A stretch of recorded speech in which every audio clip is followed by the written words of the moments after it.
Mr. Soprano? Yeah.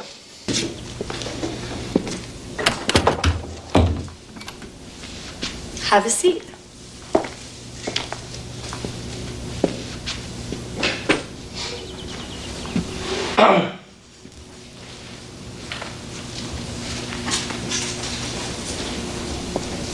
How are you feeling now? Good. Fine. Back at work. Yo, welcome to Tyson's Alchemy, and welcome to my channel where I teach you how to be in control of your mind and to stop the world from programming you and for you to program yourself. So welcome. And if you're new to the channel, make sure you hit all the links and all that random stuff. Right, boom, done. In this video, I'm going to be talking to you about my experience with therapy. Yes, that's right, I said it, therapy. So if you've been following the channel for a while, you know that I spoke in the past about what not to do in your younger days. And one of those things was gambling. And I've got some stupid and funny stories from gambling. And also some crazy stories that I can tell another time. But where this led was I obviously lost like a lot of money in the end, which is, I've told some of that story in the past. And being a young man at the time, my family, thought for my best interest, I should go to therapy because I have a gambling addiction, which I didn't, never have, never will. But I could understand why they thought it. And to be honest, when you lost as much as I did, your hands are a little bit tied. And I thought, well, let me just follow the procedure, make them happy, keep them off my back, right? Because obviously at that time in my life where I've spunked away absolutely everything, I then need to support on the people around me. So I did this, and I turn up to therapy, and there's a lovely lady there to greet me. Hi, Ashley. How can I help? All that good stuff. And the first thing she wanted to go over was to talk, what do you think has caused you to want to gamble, right? So it's all this like reverse engineering. And I'm going to conclude with what I think about therapy, but you're going to see through the story. So the first thing was she wanted me to come up with reasons as to why I would have done such a, quote unquote, stupid thing, right? And I was like, well, what do you mean? Like, what you want me to say here? And she was like, well, is there anything that happened in your childhood that could have maybe caused any of these issues? And I'm like, are you asking me to give you a trauma list of stuff I've went through? Me knowing where that leads. And she was like, yeah, I can do. Yeah. So you just write down, spend 5 minutes, here's pen and paper, and just write down just a list of things. And I went to town in those 5 minutes and wrote down most of what happened to me. Some, pretty normal, some terrible, some horrendous. I've had a very, what's the right word? Interesting life, yeah? And many interesting things happened to me in my childhood. So anyway, I wrote all these down and handed it over. There you go, my love. she pulled out this list in 5 minutes. I racked up like over 20 different things. And the look on her face was like, I am not qualified for this. So after she digested some of them and like awkwardly like picked out some and kind of got me to speak on some of them, she was asking me if I thought like these affected me now. And obviously, because I didn't actually have an addiction, I just said, no, I don't think they do. And she was adamant. She's like, they definitely will. She's like, look at this one. This definitely will. This is terrible. This definitely will. So as she went through the process of trying to digest what I'd been through, I was still in the process of, I'm the man who's practicing self-hypnosis. Obviously, I didn't know it then. I didn't know what I was practicing, but I was doing self-hypnosis all the time, just unintentionally programming my mind for positivity and success, right?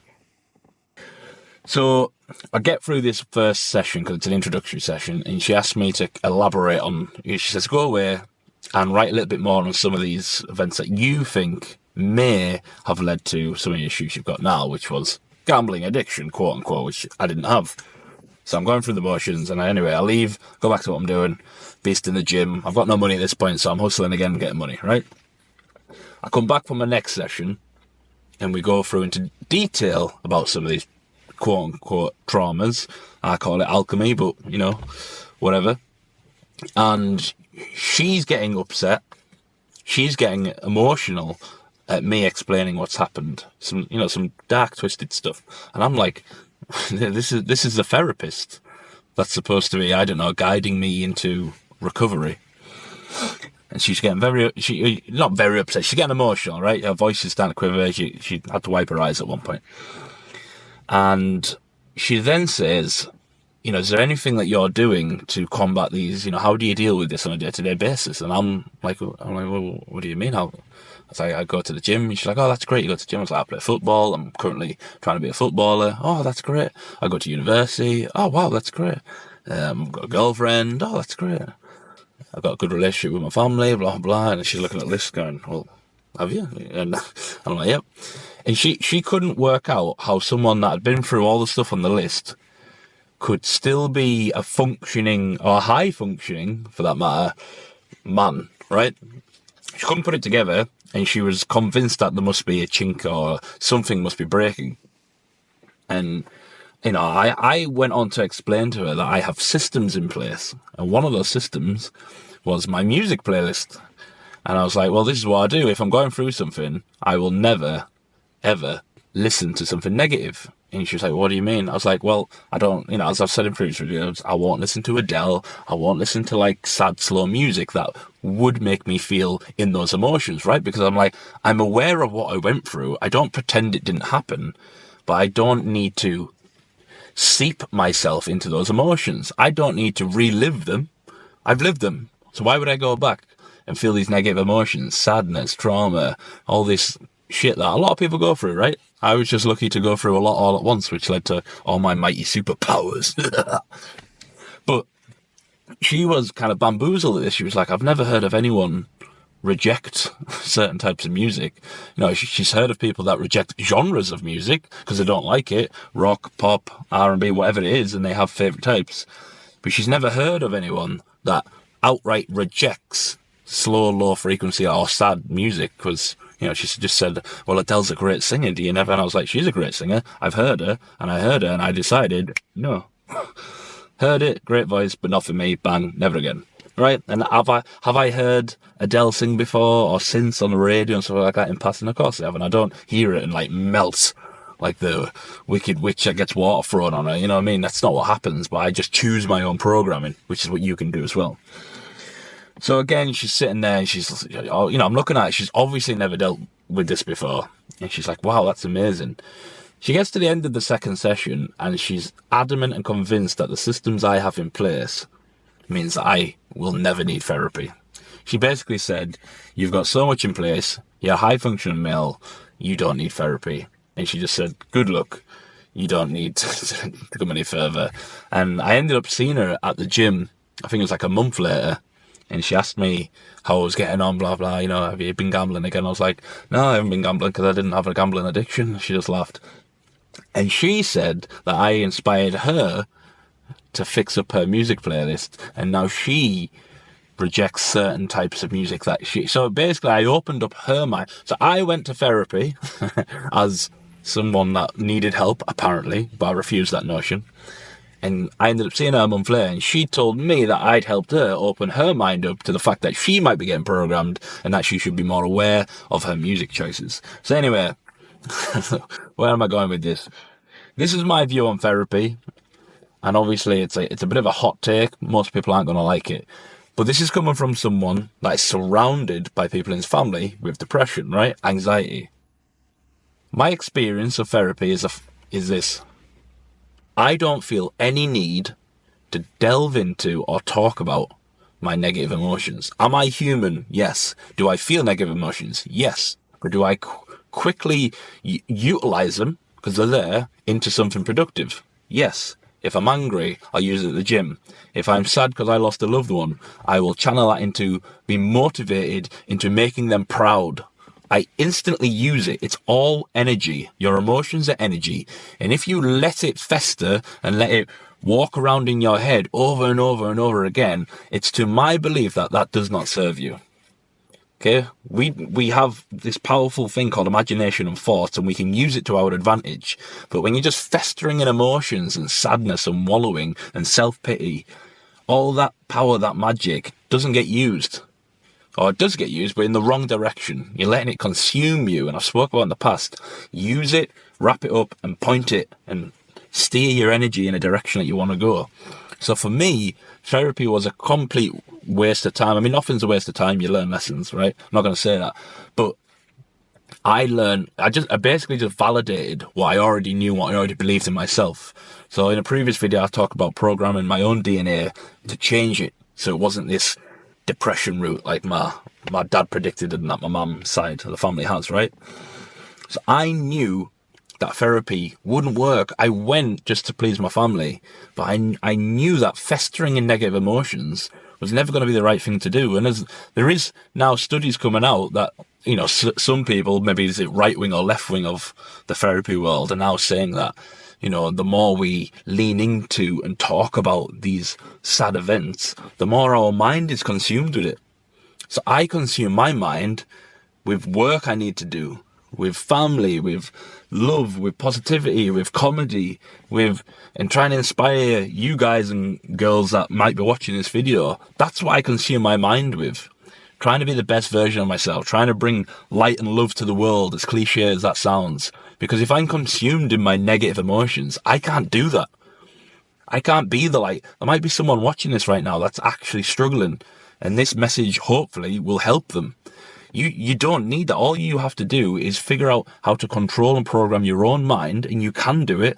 And I'm not superhuman, I'm just human, and I learned to do this from the trenches, from the darkness, and I was able to do it, and you can too. I'm not superhuman. You have the power to do this too. If you follow and watch all my lessons, you can do this too. So, are there people that will find therapy beneficial? Of course there is. I'm not stupid, right? Everyone's slightly different. So I'm not saying therapy might not be for you, but it's just not for me, okay? I don't need that delve into the emotions. And from my experience, the more you latch onto those emotions and feed them, you're feeding them with those memories. You're going back to a place, you're anchoring it with a new memory by talking about it. There's lots of negative attachments that can come on top of the already negative attachment.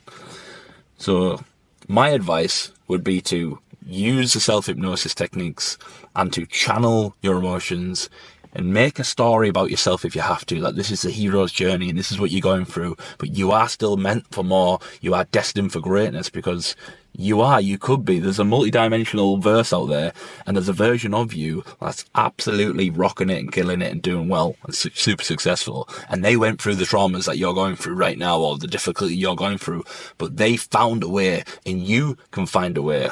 So that's my message about therapy. Therapy ain't for me. I'm not going to say it's a scam, because some people are different, and I'm sure there's some success stories from therapy that helped walk people through it. But my controversial view is that I just think there's more helpful techniques out there. You know, meditate, sit behind your thoughts instead of in them, and then you can see them all float in front of you. You know, for example, that means you detach from them. You can do that. Avoid the medication, avoid the therapy, unless you absolutely need it. You know, do what you need to do. But that was my experience. So lastly, what I wanted to point out was, if you are going through something and it's difficult, instead of going directly to therapy, which might be an option for some people, why don't you try socializing? Because when you isolate yourself, you see, I like isolation because I've learned to master my mind. That's why I call myself the master of self-hypnosis, right? Self-hypnosis. I know myself, okay? But maybe you don't. Maybe you're going through some shit, right? Socialize as much as you can, because when we socialize, our emotions sometimes get put in perspective or get put on the back burner. Because if you're a decent human being, you won't socialize with a group of friends and just turn up like a miserable cunt and start bringing them down. More than likely, you'll turn up and try and interact. Now, this isn't just avoiding those emotions, but you're actually putting them somewhere else. You're proving my theory that you can just turn up, and you might not be your best self because you're going through some shit, but you'll turn up and be present in the moment. Try and be present in the moment while you socialize. And the reason this is powerful is because you aren't letting it consume you. If you isolate yourself in your room, you know, jerking off to you know what, being a little loser, feeling sorry for yourself, Mr. Self-Pity or Mrs. Self-Pity, and you're feeling sorry for yourself, there's no way for anyone else to give you the opportunity to break it. Okay, you're going to sit there feeling sorry for yourself, all isolated. You don't know how to do self-hypnosis or meditate properly. And you just keep going round and round this negative cycle, and there's no way to break it. But if you force yourself to socialize, there's a good chance that someone will engage in normal conversation with you and break that cycle. And this is why brotherhood's good. This is why having a group of friends is good. This is why you need to socialize. You can't be indoors all the time because you might go cuckoo. Now, is it important to isolate sometimes and reflect and learn to meditate and learn to get some answers from the ether that's out there that can help you, or God, or whoever it is that you're aligned with? Then yes, it's good to isolate in that sense when you're switched on properly. But if your mind's beating the fuck out of you and you're not in control yet, go socialise and speak to people. Hopefully you've got friends that are switched on. But even if your friends are fucking beep boops, like I've spoke about in the past, it can allow you to switch out the emotions. I've spoken about films in the past that can help you jump out of an emotion. Watch a film, turn your mind off. Because if your mind's failing you, reboot the system. Go do something. Go do something hard. Reboot the system. Okay? Therapy is an option, but it's not the option you should rely on. That's from my personal experience, and it's just an opinion, and you can ignore it if you want. But remember, self-hypnosis is the key.